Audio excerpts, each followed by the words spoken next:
అమరావతికి చట్టబద్ధత కల్పించే ఏపీ పునర్వ్యవస్థీకరణ బిల్లు 2026 ఆమోదం పొందడంపై శ్రీకాళహస్తిలో హర్షాతిరేకాలు వ్యక్తమవుతున్నాయి. ఈ చారిత్రాత్మక సందర్భాన్ని పురస్కరించుకుని స్థానిక శాసనసభ్యులు బొజ్జల వెంకట సుధీర్ రెడ్డి, శ్రీకాళహస్తి దేవస్థానం పాలక మండలి చైర్మన్ కొట్టే సాయి ఆధ్వర్యంలో కూటమి నేతలు భారీ బైక్ ర్యాలీ నిర్వహించారు. శ్రీకాళహస్తిలోని ఏపీ సీట్స్ నుండి ప్రారంభమైన ఈ ర్యాలీలో కార్యకర్తలు, నాయకులు పెద్ద ఎత్తున పాల్గొని సంబరాలు చేసుకున్నారు. పార్లమెంటు ఉభయ సభల్లో బిల్లు ఏకగ్రీవం ఆమోదం పొందడం రాష్ట్ర చరిత్రలో సువర్ణాధ్యాయమని పేర్కొన్నారు. రాజధాని కోసం రైతులు చేసిన అసమాన త్యాగాలకు, వారి పట్టుదలకు దక్కిన విజయమని కొనియాడారు. 2015లో శంకుస్థాపన నుండి 2025లో పునర్నిర్మాణం వరకు ప్రధాని నరేంద్ర మోదీ అండగా నిలిచారని, ఈ విషయంలో సహకరించిన కేంద్ర హోంమంత్రి అమిత్ షాకు, అన్ని రాజకీయ పార్టీలకు ఆయన కృతజ్ఞతలు తెలిపారు. అమరావతి ఇకపై ఆంధ్రులకు ఏకైక ప్రజా రాజధాని అని, దీనిపై ఎలాంటి అనుమానాలకు తావులేదని ఎమ్మెల్యే స్పష్టం చేశారు.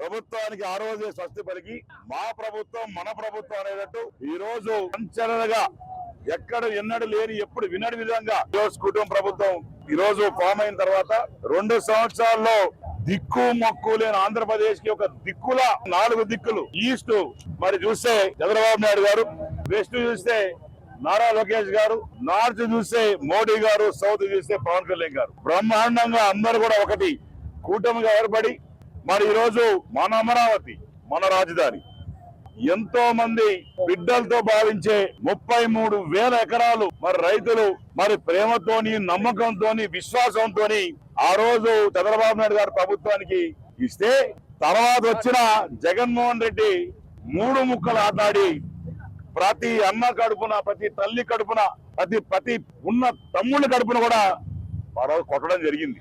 ఏ రకంగా తల్లులు రోడ్డెక్కారు, ఏ రకంగా అన్నదమ్ములు రోడ్డెక్కారు, ఏ రకంగా యువత రోడ్డెక్కింది, ఇవన్నీ కూడా 5 సంవత్సరాలు చూసాం. మనం వచ్చిన తర్వాత మళ్ళా ఇట్ట తూగులకు వస్తాడేమో, మళ్ళా ఇట్ట తిక్క జగన్మోహన్ రెడ్డి వస్తాడేమో అనే ఒక రాడు నాకు తెలిసి. అది కూడా లేకుండా ఈ రోజు మరి మోడీ గారి దయ వల్ల, ఇక్కడ కూటమి ప్రభుత్వం చూసుకున్న చిత్తశుద్ధి వల్ల ఈ రోజు మన క్యాపిటల్ అమరావతికి ఈ రోజు ఇవ్వడం జరిగింది.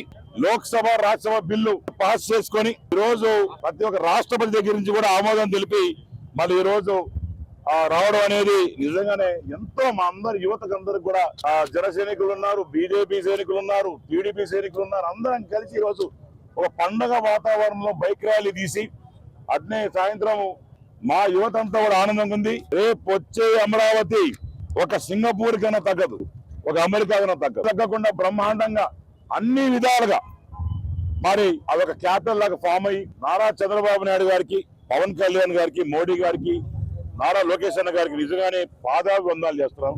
ముందుకు పోతున్నామంటే లక్షాది కోట్ల కంపెనీలు వస్తున్నాయంటే కేవలం అది కూటమి ప్రభుత్వం చిత్తశుద్ధి. ఈరోజు ఒక ఏ కంపెనీలు వస్తున్నా, ఒక గూగుల్ ఒక $1 బిలియన్ కంపెనీ పెట్టినా ఇవన్నీ కూడా కేవలం మరి మోడీ గారి చలవ. అక్కడ మోడీ గారు, ఇక్కడ మా కూటమి ప్రభుత్వం కలిస్తే ఏ మ్యాజిక్ చేస్తాం అనేది ఇంకొక 3 సంవత్సరాలు వెయిట్ చూస్తే నేను తెలియజేసుకుంటూ, యువతకు ఉద్యోగాలు ఇస్తా ఉన్నాం, 1,00,000 ఉద్యోగాలు ఇస్తా ఉన్నాం. 1,00,000 ఉద్యోగాలు అనుకున్నాం, 1,00,000 ఉద్యోగాలు ఎప్పుడు దాటిపోయాయి. బ్రహ్మాండంగా నెక్స్ట్ బ్రహ్మాండంగా రోడ్లు వేసుకుంటా ఉన్నాం, ఇల్లు ఇస్తా ఉన్నాం, ట్యాంకులు ఇస్తా ఉన్నాం, నీళ్ళు ఇస్తా ఉన్నాం, రోడ్లు వేస్తా ఉన్నాం. ప్రతి దగ్గర development development development. Amaravati is nothing but development. రేపు వచ్చే రోజుల్లో కాళహస్తి కూడా బ్రహ్మాండంగా ఉంటది. మీ అందరం కూడా కూటమి ప్రభుత్వంలో ఈ రోజు బ్రహ్మాండంగా పనిచేస్తున్నాం. ఈ రోజు చంద్రబాబు నాయుడు, మన మోడీ గారు, పవన్ కళ్యాణ్ ఈరోజు రాజధాని